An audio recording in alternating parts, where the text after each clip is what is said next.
wherever you can find Teenage Mutant Ninja Turtles, you'll also find Shredder. This expert martial arts baddie with Wolverine-like blades and cheese grater-like armor is the ultimate nemesis of the Turtles and their Master Splinter, resulting in some epic fight sequences throughout the franchise. So what happens when Shredder takes a deadly mutagen and transforms into a buff beast? He becomes the Super Shredder with an unstable mind, freakishly enhanced powers, nigh invulnerability, and retro-mutagen immunity. A deadly combination, we gotta say. Over the years, many TMNT productions have introduced various versions of the Shredder, such as the Emperor Shredder, the Zombie Shredder, and even the Joker Shredder. But none were as menacing as the Super. You want to know more about this Ninjutsu Master with a thirst for blood? Join us on this deep dive exploration of the Turtles' arch enemy. Before we go into our explanation, we have a very small request. If you like our content, please support us by subscribing to our channel. This is a small click for you, but for us, it means a lot. Thank you. Let's begin.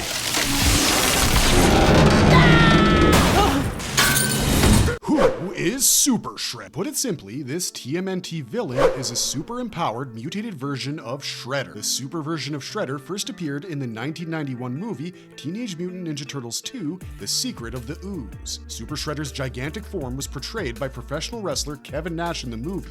The Super Shredder character was then extensively explored in Nickelodeon's 2012 Teenage Mutant Ninja Turtles TV series, which aired until 2017 and spanned across 5 seasons. Super Shredder appeared in 5th seasons of this show. In this video, we'll primarily be talking about the TV series version of Super Shredder, voiced by Kevin Michael Richardson, who started off as a human, then turned into a mutant, finally became an undead zombie. Across the TMNT franchise, Shredder is the villainous alter ego of the murderous ninja Oroku Saki, a leader of the Ninja Foot Clan and a consistent foe of Master Splinter, the adoptive father figure and martial arts sensei of the titular Teenage Mutant Ninja Turtle. Oroku Saki is a brawny Japanese man who turned into a killing machine fueled by vengeance and unrequited love. In the 2012 TV series, he's the adoptive brother of Hamato Yoshi, aka Splinter. Shredder's biggest advantage is his iconic sharp armor, and as the head of the Ninja Foot Clan, he's an excellent martial artist himself. As a master of ninjutsu, his effortless defensive skills were feared by even Master Splinter. Shredder typically has an armored appearance with metal plates covering his torso, shoulders, arms, and legs. And his signature helmet, the Kuro Kabuto, helps conceal most of his face, which is burnt and disfigured with vision in the right eye. The 2012 TV series version of Shredder is much more threatening,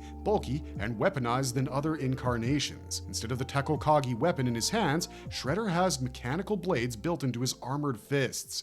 His bigger, badder armor comes with blades sharper and larger than seen in any previous version. So when this spiked and bladed villain mutated into Super Shredder, he underwent a grotesque disfigurement and turned into an abominable monster. His eyes glow a menacing green and his teeth protrude out of his mouth permanently, giving him the appearance of a beast. His enhanced, bulky form has blades jutting out of his body like a porcupine, and visible veins filled with mutagen connect to his heart, which is creepily located in the center of his chest. His helmet has fused with his head and more blades grow out of it, with the frontal part giving the appearance of a human skull. The blades on his gauntlets have integrated with his body, giving him clawed hands and clawed feet. Like his previous neat appearance, the Super Shredder now wears tattered pants, bandages around his legs, and a shredded cape. Later, he was resurrected as a zombie, who gets the appearance of a sinewy skeleton with worms crawling out of his. Even before he turned into this monstrous beast, Shredder was a ruthless killer and a devious tactician, blinded by hatred for Master Splinter. Shredder's cruel operations and killing sprees were backed by his influential connections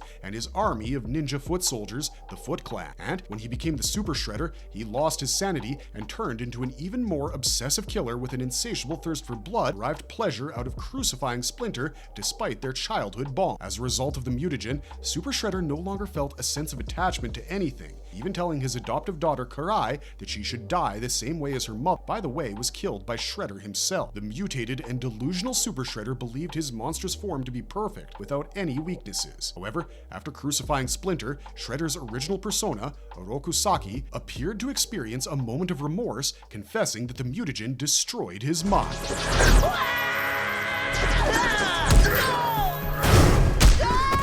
Terrifying story arc of Super Shredder. The Teenage Mutant Ninja Turtles TV series begins with Ninjutsu Master Hamato Yoshi and his 4 pet turtles getting accidentally mutated by the mutagen of a race known as the Krang. While Hamato turns into a brown rat named Splinter, the pets become humanoid turtles. Leonardo, Donatello, Michelangelo, and Raphael. They retreat to the sewers of Manhattan with Splinter training them to become extraordinary ninjas. Meanwhile in Japan, Hamado's adoptive brother, Oroku Saki, aka Shredder, gets a whiff of Splinter's mutated abilities and his turtles and arrives in the Big Apple and teams up with the alien Krangs to take down their common enemy, Hamado Yoshi. Now, let's go back in time just a bit. Oroku Saki was born into the Ninja Foot Clan of Japan. When the rival Hamado clan attacked their settlement and destroyed the clan, a baby, Oroku Saki, was adopted by Hamado Yoshi's dad. The two kids were brought up together as martial arts experts. When both Hamado and Oroku fell in love with the same woman, Tang Shen, which ended with a victorious Yoshi and Oroku getting his face burned. Abandoned by his brother, Oroku Saki learned of his true heritage,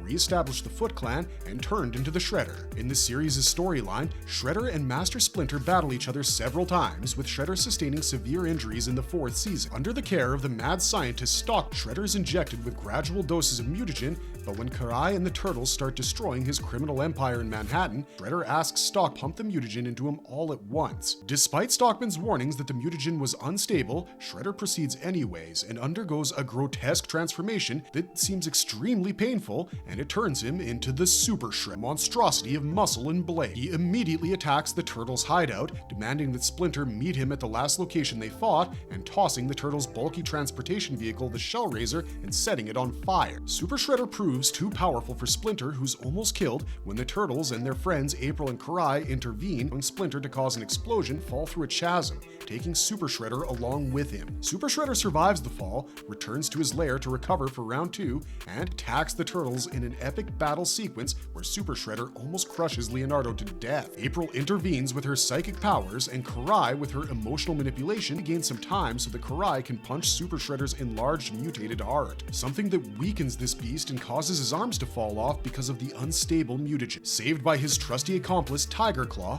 Super Shredder returns to his lair only to threaten Stockman into administering more of the mutagen into him while writhing in agony. Later, Super Shredder injects himself with the mutagen perfected by Stockman and sprouts more blades from his body, leading his transformation ultimate mutant. Being stronger and more stable, tests his new powers on a hologram of Karai, slicing through it, suggesting that when the time comes, Super Shredder wouldn't hesitate to kill his own adoptive daughter. Shredder attacks Karai's hideout in the Bronx, slaughters every single mutanimal, leaves Karai under a pile of rubble to burn to death. By this time, Super Shredder has grown so powerful that an attack on his previously unstable heart shattered Karai's sword. In his next encounter with Splinter and his crew, Super Shredder incapacitates Raphael, badly wounds April, knocks out Raphael's mutated pet turtle Slash, throws the young vigilante Casey Jones off a building. But just when it appears that Splinter has finally defeated Super Shredder, he ambushes him, hails his brother with blade, killing him once and for all, finally exacting his revenge. Enraged by Splinter's death, April blasts Super Shredder off the roof into a truck, and that's when Casey activates the truck's crusher. This actually killed Shredder in the original Ninja Turtles movie. Now, the extremely durable and powerful Super Shredder blasts through the truck and survives. During Super Shredder's final showdown with the Turtles,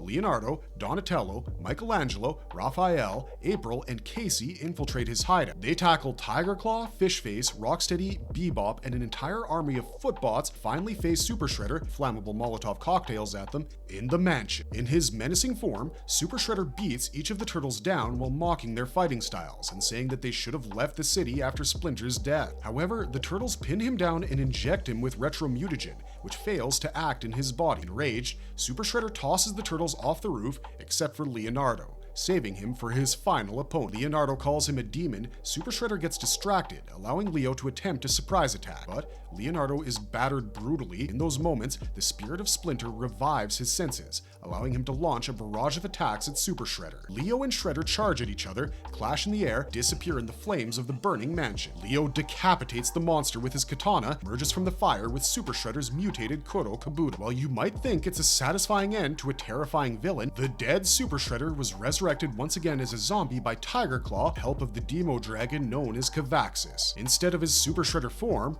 this time Shredder appears as a zombie. Sometime later, Shredder dies a second time when he drags Cavaxis into the Netherworld, declaring neither of them belong to the mortal realm.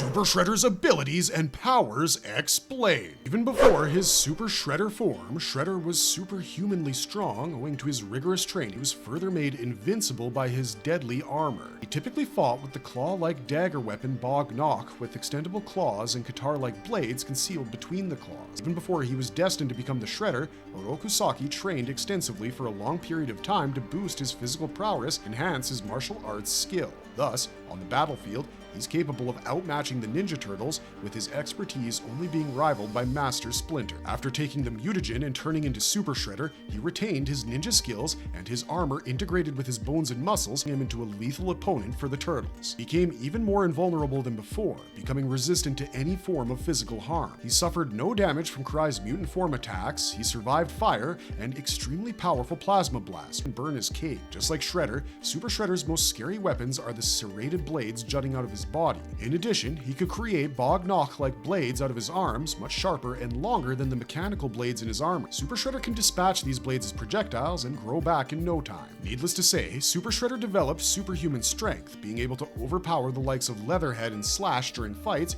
and toss away a Shellraiser vehicle. On one occasion, Super Shredder created a devastating shockwave by clapping his hands, which knocked out the Turtles' longtime friend April O'Neil. Super Shredder developed an improved sense of smell and was even able to track Splinter with his enhanced sense. The 2012 TV series, the retro-mutagen was an antidote that turned Shredder, the Super Shredder monster, integrated with his form so well, developed a resistance to the antidote and prevented his counter-transformation. Shredder's mutated form came with a terrible weakness initially, in that his enlarged heart would expel mutagen from within when attacked, his form unstable. But the Super Mutagen enhancement from Baxter Stockman corrected this glitch. As a result, Super Shredder's heart became so powerful that Kurai's sword, the Wakizashi, shattered upon contact. Mind-blowing appearances of Super Shredder in other forms of media. Shredder is the most iconic antagonist of the TMNT franchise, so it's only natural that he'd appear in most of the movies as well, starting with the first ever Teenage Mutant Ninja Turtles in 1990, and then 1991's TMNT 2, The Secret of the Ooze, and then again a cameo in TMNT 2007. Shredder also wreaked havoc in the subsequent movies that released in 2014, 16, and 19. Shredder appeared in a blink and you'll miss it appearance in the post-credit scene of 2023's Mutant Mayhem, suggesting his arrival in the next movie of the franchise. Of all these Shredder appearances, Orokusaki has transformed into the Super Shredder once, in The Secret of the Ooze. In this storyline, after the Turtles attack him, crush him in a garbage truck and leave him to die, Shredder somehow survives and makes it back to his makeshift lair and revives the Foot Clan. He sends his Foot minions to retrieve the last vial of Gen Ooze from the scientific company TRI that accidentally created it as a byproduct of their research. He converts a snapping turtle and a wolf into the mutants Taka and Razar, and to set them loose in the city to lure the Turtles out. When the Turtles demutate Razar and Taka, and Shredder loses what he believed to be the last canister of the ooze, he takes out a secret vial of ooze and threatens to mutate an innocent woman. But the Turtles blast him out on the pier in time when Shredder desperately uses the mutagen on himself, transforms into a mindless giant, monstrous Super Shredder, more spikes and blades. Fit of rage, Super Shredder starts destroying the columns supporting the dock, which collapses on crushes it. Turtles escape by diving into the water, and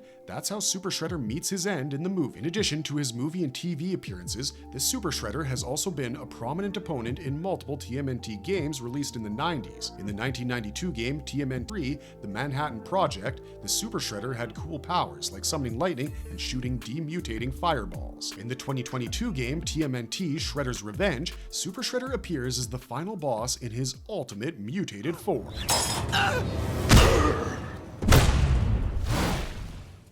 Marvelous verdict. Shredder and his many forms undoubtedly make the Teenage Mutant Ninja Turtles franchise all the more iconic, beastly Super Shredder upping the stakes, intensifying the conflict like no other villain. He is the nearly unstoppable force that keeps the Turtles on their toes, intimidates one of the greatest martial arts senseis ever, Master Splinter, which speaks volumes about his bloodthirstiness, vengeful nature of this monstrosity of blades and muzzles. We want to know your thoughts. Do you think that Super Shredder should make a comeback in the TMNT franchise? Let us know your thoughts in the comment section down below, and we promise to explore more TMNT villains. Till next time, watch your back and stay away from mutated monsters. In case you don't, remember to keep the Teenage Mutant Ninja Turtles on speed dial. This is Wizard Wheezy signing off, but you can always find me on Twitch, and if you liked our content, leave a like and subscribe to us if you haven't already. Thanks for watching, stay safe out there, and have a marvelous day.